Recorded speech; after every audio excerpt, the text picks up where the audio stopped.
Dave Koken turned 70 on January 13th, and we want to celebrate Dave's 70th all week long by offering everyone 7 days of his all-access service for just $70 using coupon code KOKEN70 when checking out on a 7-day all-access pass. That's every play in every sport for 7 days, including any 5% releases for just $70, coming out to only $10 a day. Dave is a legend in this business, with many calling him the GOAT.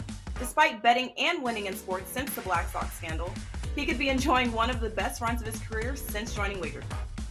Look at his lifetime numbers since joining the Wager Talk family exclusively. Number 1 in total profit, number 1 in college football, number 1 in golf, number 2 in NHL, and number 4 in MLB. Just like fine wine, Dave Koken is getting better with age. Happy birthday, Dave, and take advantage of code KOKEN70 and get 7 days for only $70.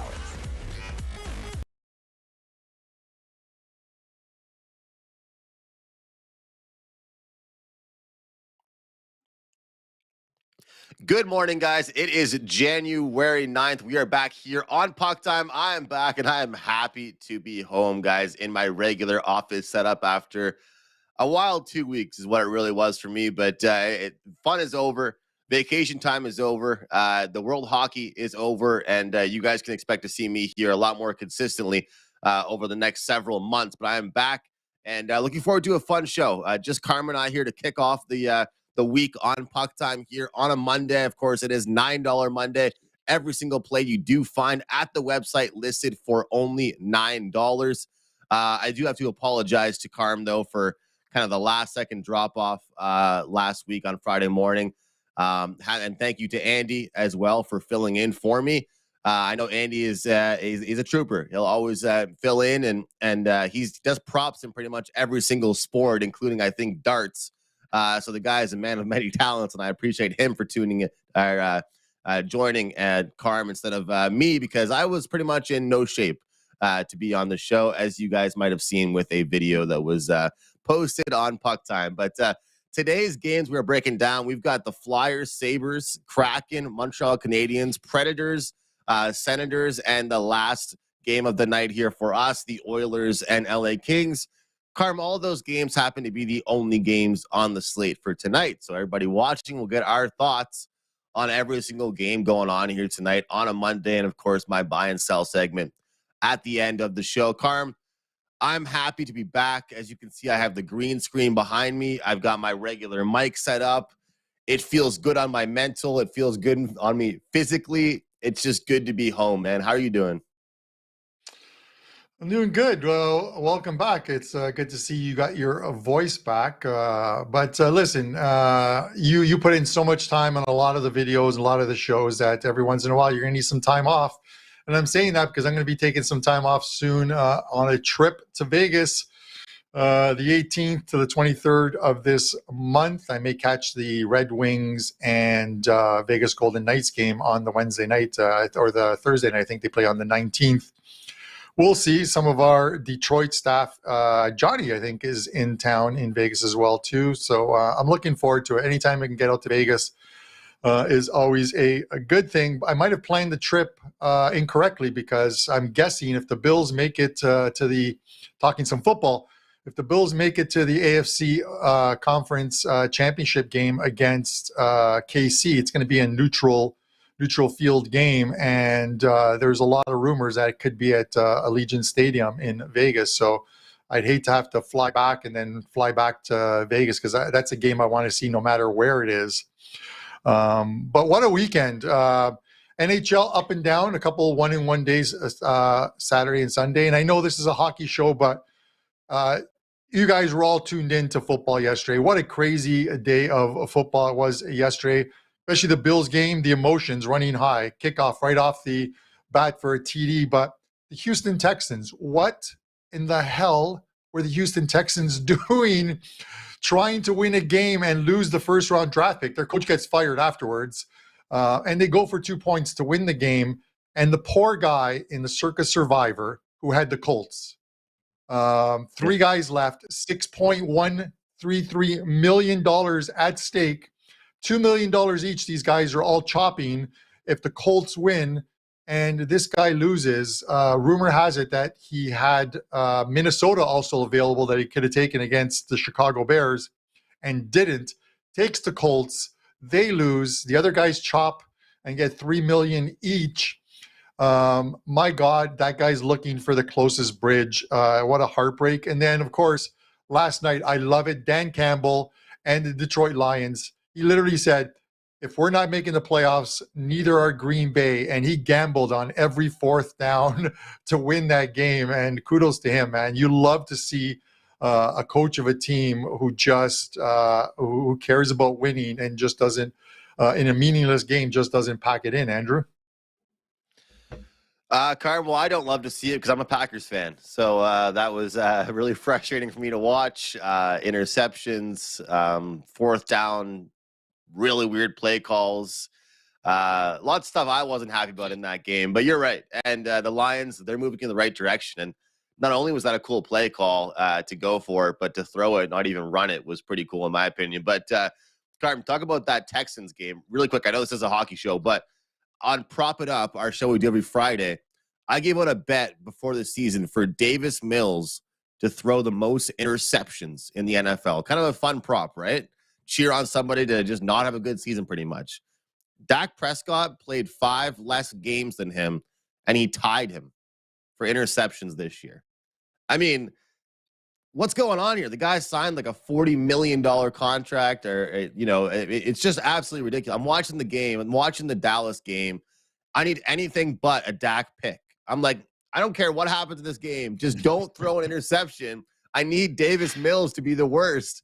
And he's played 5 less games. So that was frustrating for me. But as far as the NHL is concerned, it has been really good lately, I think. A lot of competitive games.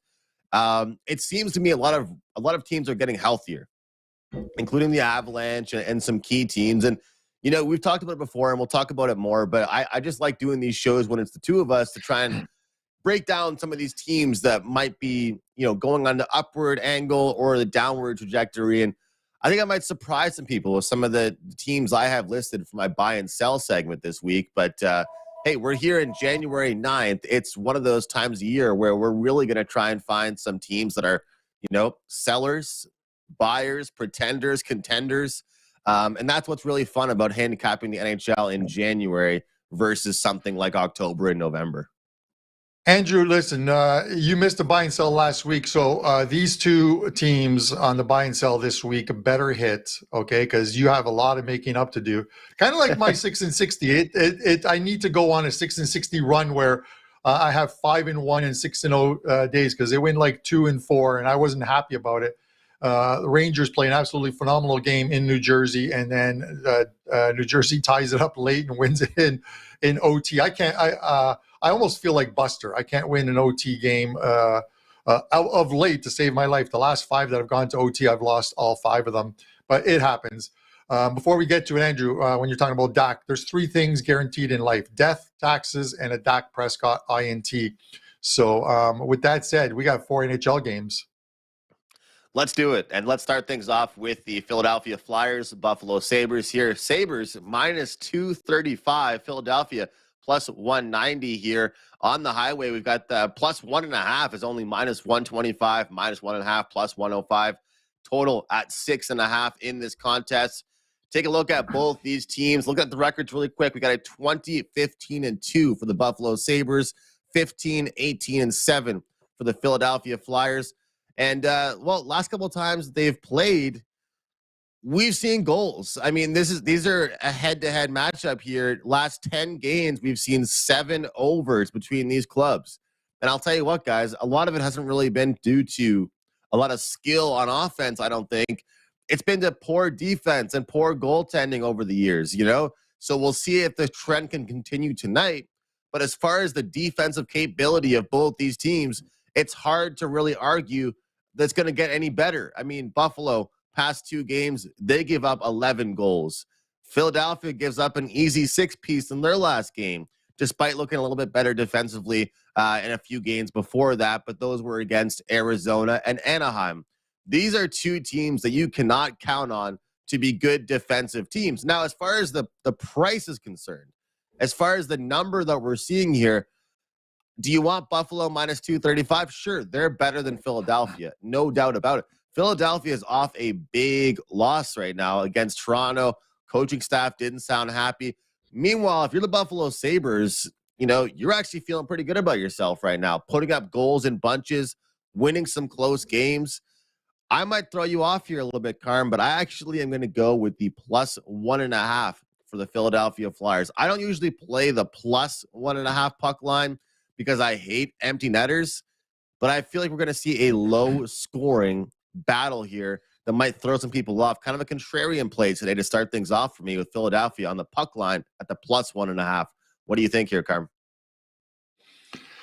Man, it took 11 minutes and the first game for me to use the Andrew, that's crazy talk, man. Come on, the Buffalo Sabres. A little biased, but the Sabres are playing some very good hockey right now. 11-3-1 their last 15 games.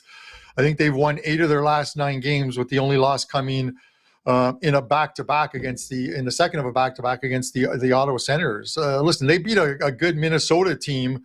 They went to Washington, beat a Washington team that had been putting up a lot of goals.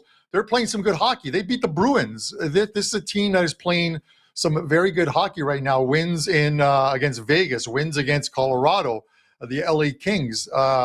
This is a team that isn't just beating up on the teams below them, and there's not a lot of teams below them, but they're 4 points out of a playoff spot right now. And when you have a team that believes and are winning games, it's so infectious. It goes throughout the whole dressing room. Everyone plays well. They're playing well.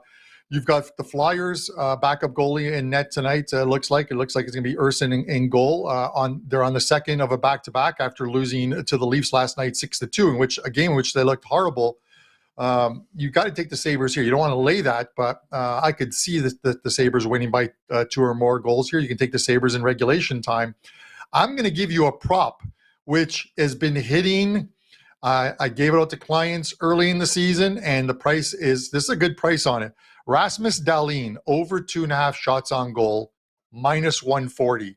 19 games at home this year, Rasmus Dahlin has gone over the total of 2.5 shots, 16 of 19 times, 16-3. So you're paying minimal juice at 140 for a shot prop. That's almost feels like it's minimal juice on Dahlin. But I like the Sabres. I like the Sabres tonight to get the job done. And with it, of course, when you like the Sabres and you figure they're going to get some shots on goal, Rasmus Dahlin will be a part of that. So that Dahlin shot prop is a good one tonight. Great stuff. Yeah, I love those shot props, and it's a good way to get the price down a little bit. Avoid those big prices of the -235 we're seeing right now for Buffalo. One more thing, Karma. I know I'm probably annoying with how often I bring these up, but some people might actually care about the team totals. The -155 for the over 3.5 team total for Buffalo. 7 of last 8 games that they won, they scored at least 4 goals. So you can turn that 235 into a -155 for anybody that's interested in going that way. The -155 on the team total. But Tage Thompson, man, having a great year, Andrew. The guy is scoring goals. They're just getting scoring from not just from one line. They're getting scoring from multiple lines, and I think that's why we always talk, Andrew. We talked last year. You made a good point each and every week about secondary scoring. Teams that succeed get secondary scoring, and that's what the Sabres are getting right now. That's very true. And man, he's just fun to watch, Carm. The way he plays, how tall he is, like the way he's able to maneuver around people and stick handle, it's really impressive. And he doesn't always score the most highlight reel goals either. Not every goal is like extremely nice either. He scores all kinds of different goals, which makes him special. But lots of trends in that game. Like I said, 7 of the last 10 games did go over the total. A little bit of a disagreement to start the show off. We'll see what happens here in the second one. It's all good. My Montreal Canadiens, Carm, they're struggling, man. They dealt with a few injuries. They dealt with regression. I mean, they had one of the highest shooting percentages in the league to start. For anybody that doesn't know what that means, it pretty much means for the amount of shots they were taking, a lot more were going in than probably should be. And especially guys like Nick Suzuki, guys down the lineup as well. Things have kind of slowed down. Seattle, -190. Montreal, +160. Total 6.5 here. Seattle's playing some real good hockey right now, Carm. What do you think in this game? How do you play it? Yeah, and for you guys tuning in right now live, and then obviously the ones that are watching this after it gets posted, when I'm talking about these games, I'm going to try and highlight one prop that I really like. If I don't want to take a side in the game, the side in the game is so tough here. Not because I don't think Seattle is going to win tonight. It's just I don't want to lay $1.90 with Seattle. And I think if the Canadiens had lost to the St. Louis Blues, I think the Blues lost that more than the Canadiens won that. And the Blues had a bunch of shots on goal. I would feel a little bit better about taking Seattle here. This Seattle team's playing extremely well. 4 straight wins, 3 on the road, and beating some good teams along the way. Edmonton and Toronto, where they only allowed 3 goals in those games. Then they put 8 up on Ottawa, who had been playing very well defensively. 4-game win streak, 22 goals they've scored. Marty Jones, if he's in net, Martin Jones, whatever you want to call him, 10-1-1 on the road this year. And I think this is probably the first time that he's been favored, or Seattle's been favored with him in goal on the road. I'm not sure what the line was in the Ottawa game, but I think Ottawa might have been the favorite in that game. I'm not sure. Don't quote me on that. And then you look at the Montreal Canadiens. They've allowed 4 or more goals in their last 7 games. This team that's just not playing well fundamentally or defensively. The Seattle team totals at 3.5, minus 120 to the over. That's where I'm going to go here. It's one of those ones where Seattle gets 4, I don't care who wins type of game. But the Kraken are scoring. I don't see them slowing down anytime yet. And Montreal's going to have to play a stellar game to slow down this team that's just full of confidence right now, scoring goals and winning games. So over 3.5 team total for the Seattle Kraken, minus 120. It's hard to argue that. I mean, even in a game, the Montreal Canadiens showed some heart, showed some will. Like you mentioned, maybe didn't even deserve to win that game. They allow so many against the St. Louis Blues. Seattle's a team, though, that I think could be a little bit overachieving. However, against this Montreal team, I think the price they're getting, despite the short little road trip here that they're on, the small road trip. I mean, obviously not really a short road trip, but small road trip so far. It's hard to argue they'll put up goals against the Montreal Canadiens, especially with how well they're playing. And they just scored 8 goals. So unless you feel like they wasted all their goals against the Ottawa Senators, I don't really see any reason why they can't put up some goals on the Montreal Canadiens. But I'm going to just go with the full game over 6.5. I think that as much as last game might have been kind of a weird game for them, Montreal at least found some confidence. They're playing at home, and especially when you're struggling a lot, playing at home with a team like Montreal and their fan base can definitely help you get a boost a little bit. This, to me, as much as I don't think Montreal wants it to be, feels like it'll be a very sloppy and wide open game. So I think 6.5 is really appropriate here. And as we talked about before, Carm, I mean, 6.5s are almost the new norm. It used to be 5.5, then it was 6, and now it's 6.5s are so common. And I just think that you look at the injuries that Montreal has faced and they're dealing with here. With Mike Matheson, with Caden Gooley being out, Brendan Gallagher being out, Sean Monahan being out. Here's the deal. You guys all know I'm a Montreal Canadiens fan, but when you're a team that is not very good in the first place, injuries mean a lot more than if you're a team that has lots of depth. If you're already a good team, you can afford to miss a few players. If you're a team that's not very strong in general already, you can't afford to miss guys. That's really what's happening with the Canadiens. So I'm on the full game over 6.5. I think we can see scoring from both, but I will not talk anyone off that play as well. I like that over 3.5 shots or 3.5 goals for Seattle. Probably a good shots on goal game too. Can't lie on that one. Carm, I wanted to mention this.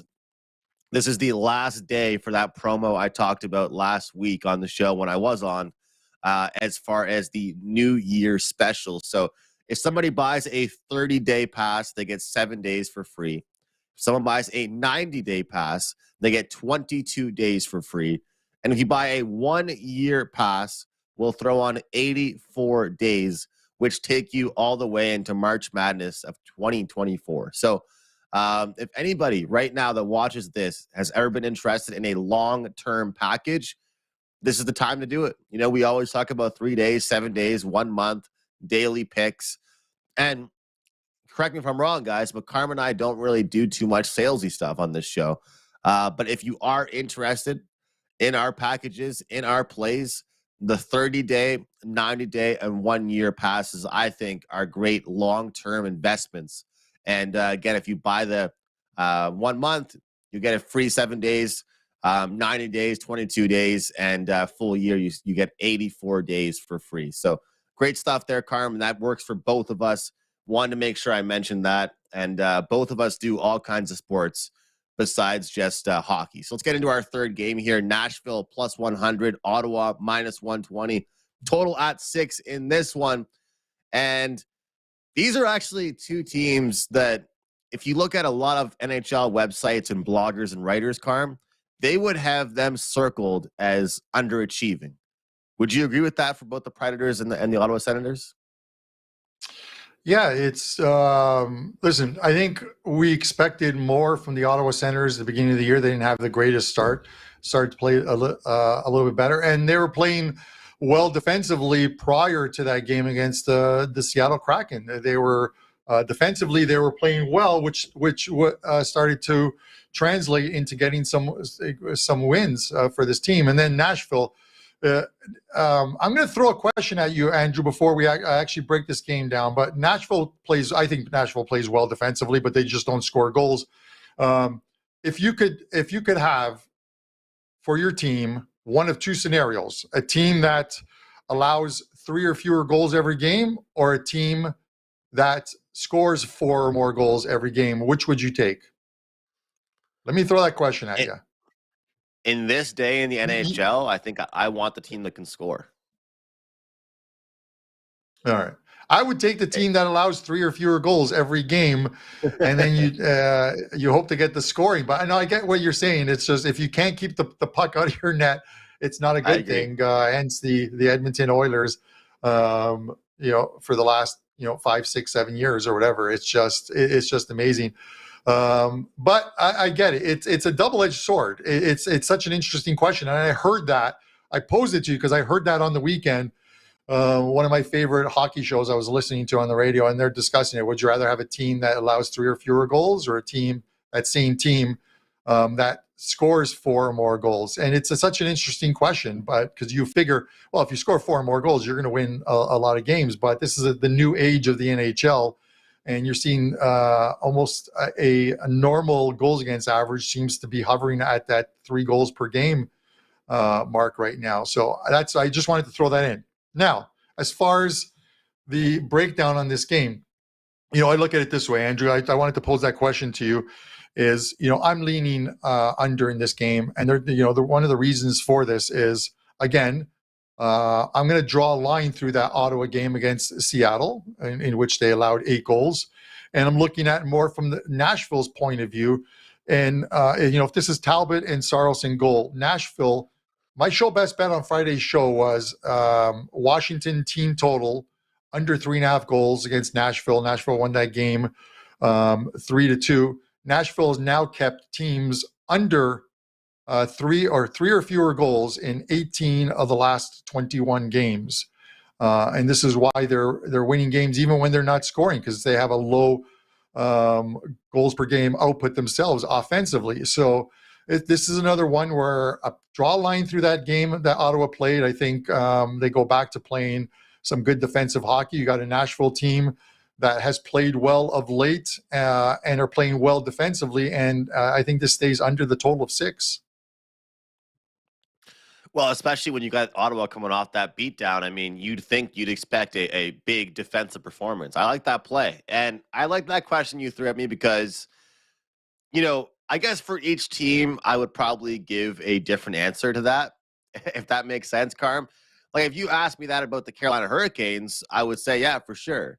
You asked me that about the Nashville Predators, I'm like, I don't know. Because one team has done it consistently over the years, and one team has done it very up and down over the years, But the Ottawa Senators are actually a really good example in the East of the other end of it, right? Tim Stützle scores a hat trick, and he says to the media, I would give back every single one of those goals if I could for us to win the game. What do all my goals mean if we did not win the hockey game, And I agree with that. But for me, I look at this Ottawa Senators team, and I have them circled as a team I want to bet on more. You know, we're going to get good prices on them. We're going to get good prices against a lot of teams. We're going to get some good underdog prices, I think, moving forward. And sure, I think that last game was a good kick in the ass, for lack of better words. You know, they literally were playing so well offensively, they forgot they had to defend their own goaltender. But I actually do think they have a good goaltender, and I do think they have more weapons offensively. You know, you talked about how I used to mention a lot of secondary scoring stuff. Well, I still mention it, and I think that Ottawa has more guys in their top 6, top 9 versus Nashville. If you look at their last few games, the success that they've had, goals created, chances created, expected goals, a lot of those numbers and statistics are falling on the stick of maybe 4 or 5 players. I'm not sure how sustainable that is. They're playing good hockey right now, no doubt about it. They're trying to get into rhythm. But this is really a bounce back pick for me as well. I think that Ottawa had a good game, but allowing 8 goals, they're going to be ready for this one. And I like the fact that they're at home. They get a chance to, you know, get their act together, bounce back, and take down a Nashville Predators team that should be feeling pretty good about themselves right now. Where I'll tell you what, Ottawa, they're definitely not feeling good about themselves. So I'll take Ottawa on the money line here. Carm looking at the under. So we'll take a low scoring victory in Canada's nation capital tonight for the Ottawa Senators. How about a 3-1? I'll take that, Carm, any day. Yeah, it works. It works for me. I'm seeing right now, Andrew, going back to that Montreal-Seattle game, that Samuel Montembeault has been named the starter for the Canadiens tonight. He's lost 4 of his last 5 games, allowing 6 goals in the last game, 7 in the previous game, and then 3 and 7 in the other losses. 1 win against the Arizona Coyotes, I think 3-2 that game. So Samuel Montembeault in goal tonight for Montreal against the Seattle Kraken. I think a healthy Carey Price could be in nets for the Habs right now, and it wouldn't help them, Carm. I don't know who would be in nets that would help them out right now, defensively at least. But things are not looking good. Let's get to our last game. We got the buy and sell segment, and then of course best bets at the end of the show. Oilers and Kings. Always a good matchup when these teams go together. These are teams that are familiar with each other because they played in the playoffs. This is a pick'em matchup here. Even odds here across the board. 6.5 is the total. If you're curious for a puck line here, we're seeing for LA -1.5 is a whopping +220. Take a look at the records. 23-14-6 for LA, 21-17-3 for the Edmonton Oilers.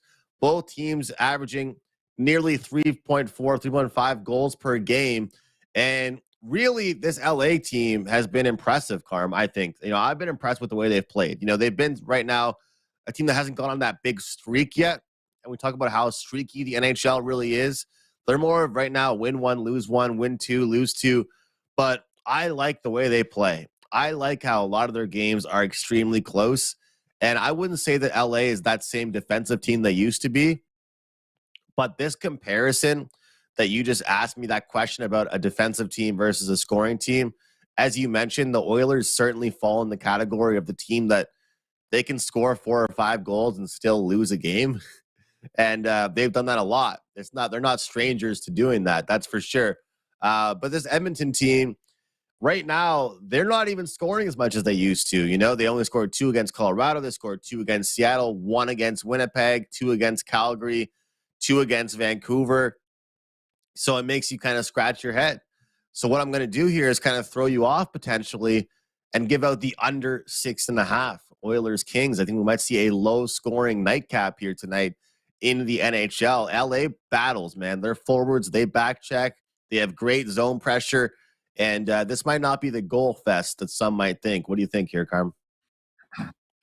Yeah, I'm not going to disagree with you, Andrew, because you know what I mean? It's one of those ones where I literally wanted to say I like the under in this game. And it's a dangerous thing to say at any time you talk about any game that involves the Edmonton Oilers. And it's not just because they can score goals, but they allow the goals as well, too. Yeah. Like Stuart Skinner hasn't been phenomenal since signing that contract. It's one of those things where sometimes you see a guy sign an extension or contract and there's sort of a lull in their game.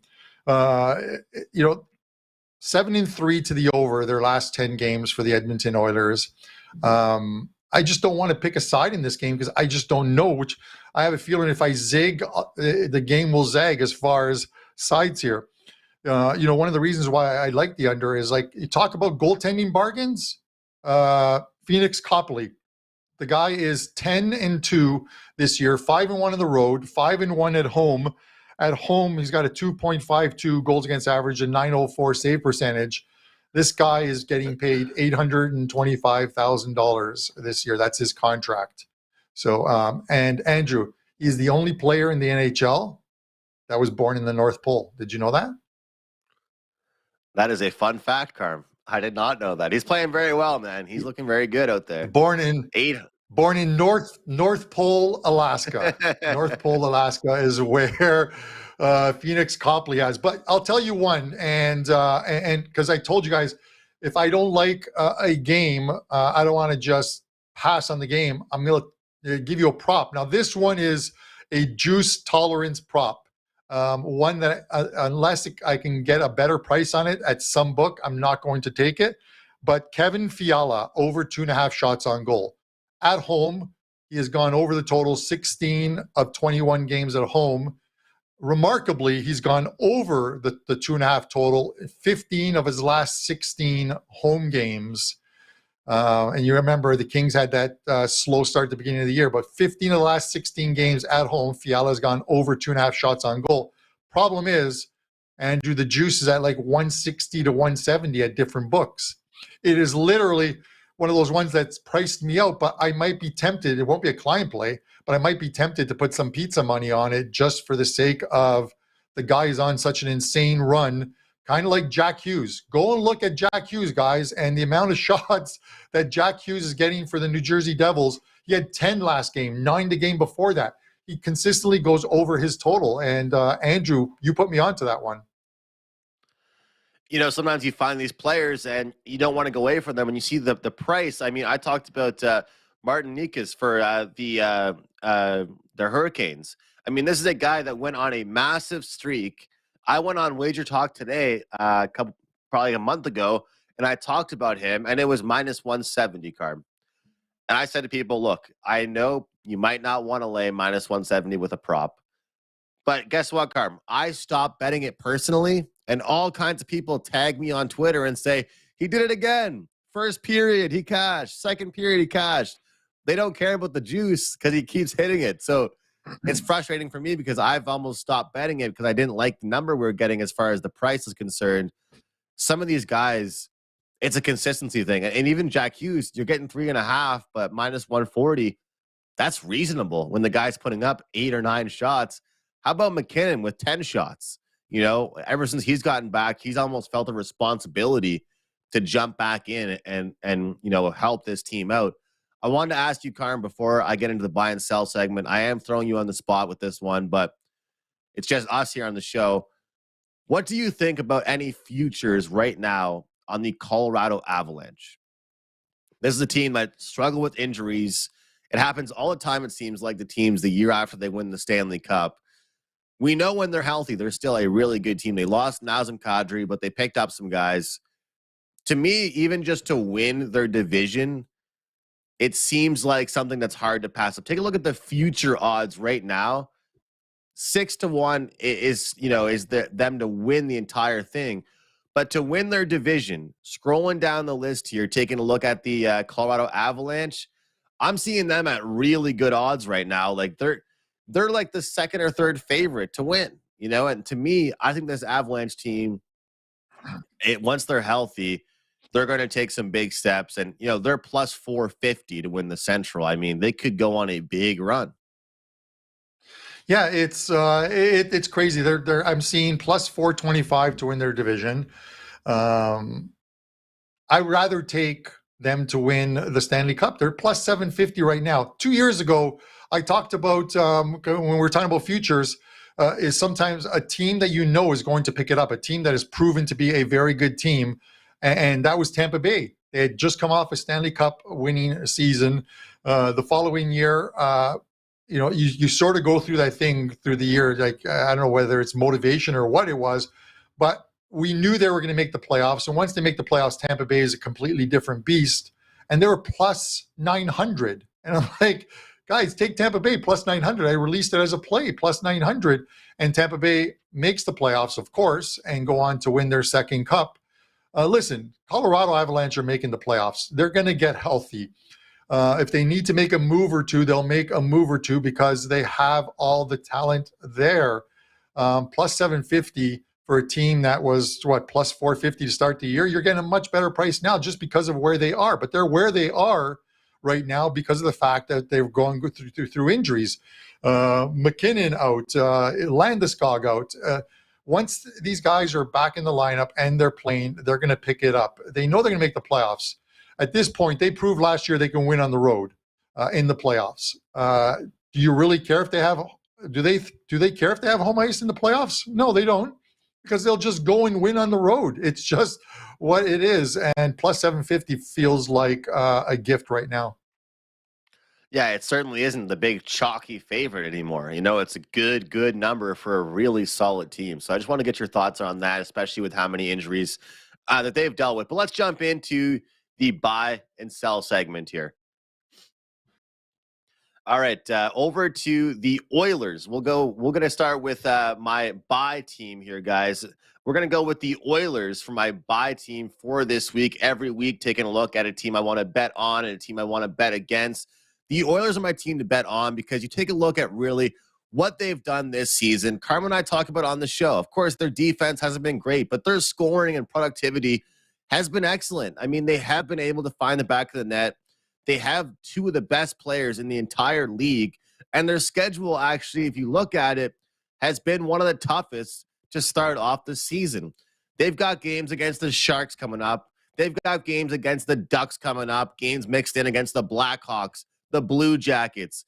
I mean, these are games that are winnable for the Edmonton Oilers, games that can show they can play defense as well. And I think that we're going to start to get better prices on them. The Oilers simply have not played to their expectations, have not played to their best level quite yet, guys. And they're a team that I think finally deserve a spot in the buy segment here as a team I'm looking to bet on. It sounds so cliche with the best player in the league playing for them, and I'm finally saying that we should bet on them. But I feel like this is a good day to start, and I'm looking at the Oilers here over the next 2 weeks as a buy and sell segment here. As far as the sell segment, this is the one I feel like might throw off some people. I'm selling the Seattle Kraken here, guys. This is a Seattle team. If you take a look at all the advanced numbers over the past week or two, guess which team has been top 5 on the season as far as goals over expected? The Seattle Kraken. That's the team I'm talking about right now. They're a team that, sure, they're scoring. They're putting up numbers, but they're scoring goals that in a month or two, they might not be scoring. They're getting productivity from a guy that a month or two or even a week or two away, they might not get that from. And I feel like they're really going to slow down here. You take a look at the schedule for them. I understand they're playing the Montreal Canadiens tonight here on a Monday, but they've got the Bruins on tap. They've got a Sabres team on tap that will be really pesky and that will take teams out.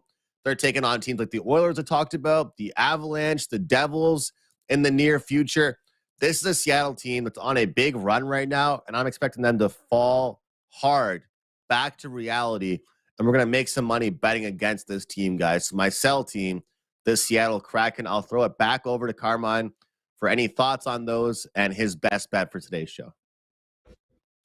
Yeah, no, I do like that, Andrew, with the Kraken because they still have 4 games left in this road trip. Of course, they have to get the Canadiens tonight, and then a back-to-back tomorrow against the Sabres, who also play tonight, but they will be at home for that game. The Sabres will, and then they've got like the Boston Bruins and Chicago before they head home, and then there's a very difficult stretch of about 10 to 14 games for them. With some travel in between. So they're not just specifically at home, they've got to go on the road. So I kind of like that because, again, they are playing above their heads. They had a great start to the season. I thought regression would come. It did, but they sort of picked it up again. excuse me, but they're a team that is running in spurts. So they're going to go through a stretch where they're going to lose 5 or 6 in a row, and they're really overvalued right now, like minus 190-ish tonight. I get it. It's against the Canadiens, but I don't think the Seattle Kraken have ever been a favorite this big on the road against anybody, and that includes teams like Chicago Blackhawks, who seem to be packing it in, except for that game against Calgary Flames yesterday. So I do like that one. Now, as far as the show best bet, 3 plays up in NHL for tonight. You can get them for $9 on $9 Mondays. I'm going to have a 5% play loaded later today, so check my page for that that play. I'm going to go back to the Sabres and Flyers game and that Rasmus Dahlin shot prop. I really like this one. Like I said, 16-3 at home, going over this number of 2.5 shots. You're laying minus 140 with Rasmus Dahlin. They're playing extremely well right now. And the whole feeling in Buffalo, the Sabres are winning. Everything that happened with the Bills and Hamlin, it's such a feel-good story that's going on in Buffalo right now. Everyone's coming together, and it's one of those things. It's going to happen on the ice again tonight. So let's take the Sabres. Let's take Dahlin to go over 2.5 shots on goal as your show best bet. Love those player props when they make the best bet segment. Awesome stuff there, Carmine. Happy to be back here on the show with you. And I promise I will be more consistent. And after my week and a half of fun and, of course, the holidays, back to work as usual here, guys. For me, I will have a best bet up for tonight in the NHL. It's a small slate, so don't really expect too much action from me other than that one game. My best bet, though, for the show is a game we talked about, of course, and a game that I really like for tonight as well. The Ottawa Senators looking to bounce back tonight at minus 120. I talked about it. They got embarrassed. They're a team that's not playing great defensively, but coming off that one, get that quick chance to, overcome that loss and turn things around. I think in a great game and a great opportunity to, as short favorites, get the job done here. So Ottawa on the money line for me. Carmine has Rasmus Dahlin over 2.5 shots on goal. And that's it for the show, guys. Tomorrow, Don Buster joins us as usual. Prez on Wednesday, Brian Leonard on Thursday. We are back to our regular schedule here on Puck Time. Thanks so much for watching, guys, and we'll see you tomorrow. Each and every Monday is $9 Monday at both wagertalk.com and sportsmemo.com, when all daily picks packages are priced at only $9, including 5% best bets, normally priced at $35.